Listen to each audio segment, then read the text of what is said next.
வணக்கம் தமிழ்ங்களே, நான் உங்க தேவா. இன்னைக்கு நம்ம எந்த படத்தை ரிவ்யூ பார்க்க போறோம்னா, நேத்து ரிலீஸ் ஆன நூறு சாமி.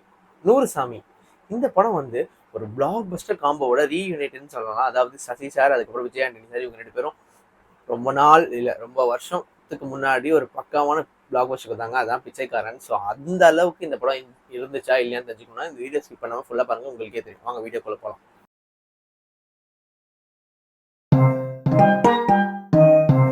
ஃபர்ஸ்ட் நூறு சாமி இந்த படத்துல விஜய் ஆண்டனி சார், ஸ்வாசிகா, அதுக்கப்புறம் அஜய் தேஷ்யன், சக்தி, அதுக்கப்புறம் வாடினி குமார், அப்புறம் இன்னொரு ஹீரோயின், அப்புறம் இந்த மாதிரி பாலாஜி சக்திவேல், கருணாசு, அந்த மாதிரி லிஜோமால் ஜோஸ், இந்த மாதிரி ஏகப்பட்ட கேஸ்டிங். என்னன்னா இவ்வளோ பேர் சொல்கிறேன், எல்லாருக்குமே ரோல் இருக்கான்னு கேட்டிங்கன்னா எல்லாருக்குமே ரோல் இருக்கு, எல்லாருக்குமே சின்ன சின்ன ரோல் இருக்கு.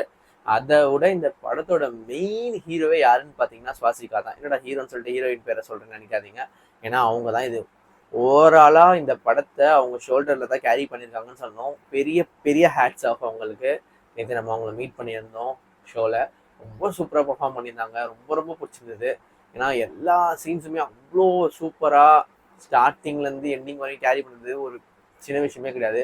அதுவும் அவங்க எனக்கு தெரிஞ்சு தமிழில் ரொம்ப நல்லா இருக்காங்க, பட் ஆனால் இப்போ தான் நல்லா தெரிஞ்சுட்டு வராங்க. ஸோ அதுக்கு இந்த படம் வந்து ஒரு பெரிய பெரிய பெஞ்ச் மார்க் செட் பண்ணிட்டு தான் சொல்லணும். அவங்க ஆக்டிங்க்கு ரொம்ப சூப்பராக இருந்தாங்க.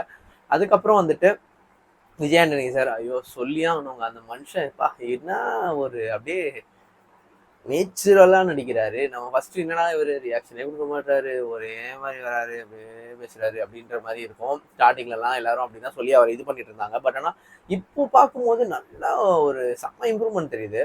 அதாவது ரொம்ப ரொம்ப ஒரு டிஃப்ரெண்டான கேரக்டர், ரொம்ப அழகாக பெர்ஃபார்ம் பண்ணியிருக்காரு. எனக்குலாம் ரொம்ப பிடிச்சிருந்தது அவர் பேசுகிறாரு. அவுட்டுப்பா அவுட்டும் அவுட்டும் அப்படின்னு ஒரு டைலாக் வரும்.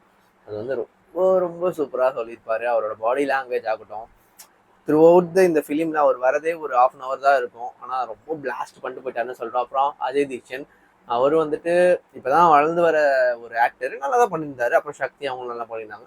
ஸோ ஓவராலாக எல்லா கேஸ்டிங்குமே ரொம்ப சூப்பராக இருந்தது. இதை தாண்டி இந்த படம் நீங்கள் பார்த்துட்டு வரும்போது ரொம்ப ரொம்ப ஒரு ஹெவி ஹார்ட்டடாக தான் வெளில வருவீங்க. ஏன்னா எனக்கு வந்து ரொம்ப ரொம்ப கஷ்டமாக இருந்தது இந்த படம். நான் பார்த்துட்டு என்னால் பார்க்கவே முடியல. ஆக்சுவலாக ரொம்ப அழுதுட்டு இருந்தேன். நான் என் பர்சனல் வாழ்க்கையோட ரொம்ப கனெக்ட் ஆனாலையா இல்லை என்னன்னு தெரியல. இது வந்து ரொம்ப ஒரு நார்மலாகவே ஒரு அம்மா பையன் அந்த மாதிரி ஒரு பாசம் உள்ள ஆட்கள்லாம் இருந்தீங்கன்னா கண்டிப்பாக உங்களுக்கு இந்த படம் பயங்கரமாக கனெக்ட் ஆகும்னு தான் சொல்லுவேன். ஏன்னா ரொம்ப ரொம்ப பிடிச்சிருந்தது.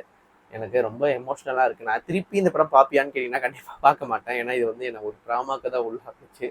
ஸோ அதனால் நிறைய பேருக்கு பிடிக்கும். ஆனால் இது ஒரு பக்கா ஃபேமிலி படம். கண்டிப்பாக இந்த படம் யாருமே போய் தியேட்டரில் பாருங்கள். பார்க்க வேண்டிய ஒரு படம். சீரியஸாக ஒரு பெரிய பெரிய மாற்றத்தை உருவாக்கணும்னு தான் நினச்சிருக்காரு. சசி சாருக்கு பெரிய ஒரு ஹேட்ஸ் ஆஃப். அவர் ஆல்ரெடி வெற்றிமாறன் இன்டர்வியூவில் சொல்லியிருந்த மாதிரி ஒரு படத்துக்கும் என்னென்ன ஜான்ரா வைக்கிறேன்னு அவருக்கே தெரியாது. 100 சாமின்னு டைட்டில் வச்சிருந்தாரு. நான் கூட ஒரு அம்மா பசங்க நார்மலாக இருக்க போது என்னடா அப்படின்னு நினச்சிட்டு இருந்தேன். பார்த்தா டோட்டலாக வேற லெவல் பண்ணிட்டாங்க. ஏன்னா இதில் சாங்ஸ் சொல்லியே ஆகணுங்க. பாலாஜி ஸ்ரீராம் சம்திங் அவர் பேர் எனக்கு மியூசிக் டேரக்டர் புதுசுன்னு நினைக்கிறேன். ரொம்ப சூப்பராக இருக்குது மியூசிக். எனக்கு எல்லா மியூசிக்குமே ரொம்ப பிடிச்சது. எல்லா சாங்ஸும் ரொம்ப பிடிச்சது. ரொம்ப சூப்பராகவே இருந்தது. அதை தாண்டி இந்த படத்தில் சொல்ல வந்த கோர் கான்செப்டுங்க, அதுதாங்க இந்த படத்தோட வெயிட்டேஜ். ஏன்னா வந்து ஒரு எப்படி சொல்கிறது, கான்செப்ட் என்னால் சொல்ல முடியாது. நீங்கள் படத்தில் பார்த்தா உங்களுக்கு ரொம்ப சூப்பராக இருக்கும். பட் ஆனால் அந்த கான்செப்ட் வந்து ரொம்ப ரொம்ப அவாய்ட் பண்ணியிருந்தாங்க இவ்வளோ நாளாக தமிழ் சினிமாலாம். ஏன் அவாய்ட் பண்ணாங்கன்னே தெரில. ஏன்னா இதெல்லாம் வந்து எப்பயோ எடுத்துக்கலாம். அதாவது இது ஒரு உண்மையான கதை தான். இது நடந்தே ரொம்ப நாள் ஆகுது. ரொம்ப ரியாலிட்டியாக தான் இதுலேயும் எடுத்திருந்தாங்க. சினிமாட்டிக் விஷயம்ஸ்லாம் எப்பயுமே இருக்கும்ல, அந்த மாதிரி விஷயம்லாம் எல்லாமே இருந்து. பட் என்ன இருந்தாலும் அந்த ரியாலிட்டி எங்கேயே போகாமல் காமிச்சிருக்காரு சசி சார். ஸோ அதுதான் ஒரு பெரிய இது. அப்புறம் சினிமோட்டோகிராஃபி ரொம்ப சூப்பராக இருக்குது. எனக்கு ரொம்ப நிறைய ஷார்ட்ஸ்லாம் ரொம்ப பிடிச்சது.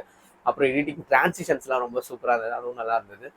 ஸோ ஓவராலாக 100 சாமிக்கு நம்ம சினிமாவில் கொடுக்குற ரேட்டிங் 100க்கு 100. ரொம்ப ரொம்ப பிடிச்சதுங்க எனக்கு. இந்த வருஷத்தோட ஒன் ஆஃப் தி பெஸ்ட் மூவினே சொல்லலாம். சீரியஸாக எல்லாருமே மிஸ் பண்ணாமல் போய் தேட்டரில் பாருங்கள். 100/100 நான் கொடுத்துருக்கேன். ரொம்ப நாள் கழிச்சு என்னை ரொம்ப ரொம்ப அழகாக சாட்டிஸ்ஃபை பண்ண படம். ஒரு 2.25 மணி நேரத்துக்கு ரொம்ப சூப்பராக இருந்தது. கண்டிப்பாக உங்கள் எல்லாருக்கும் பிடிக்கும்னு நம்புகிறேன்.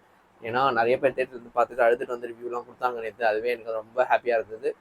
ஸோ கண்டிப்பாக தேட்டரில் மிஸ் பண்ணாமல் பார்த்துருங்க. ஸோ 100 சாமி இந்த படம் உங்களுக்கு பிடிச்சிருந்தா, இந்த வீடியோ உங்களுக்கு பிடிச்சிருந்தா லைக் பண்ணுங்கள், ஷேர் பண்ணுங்கள், மறக்காம தேவசனுக்கு சப்ஸ்கிரைப் பண்ணுங்கள். கீழே இருக்க பெல் பட்டனை அமுக்க மறந்துடாதீங்க.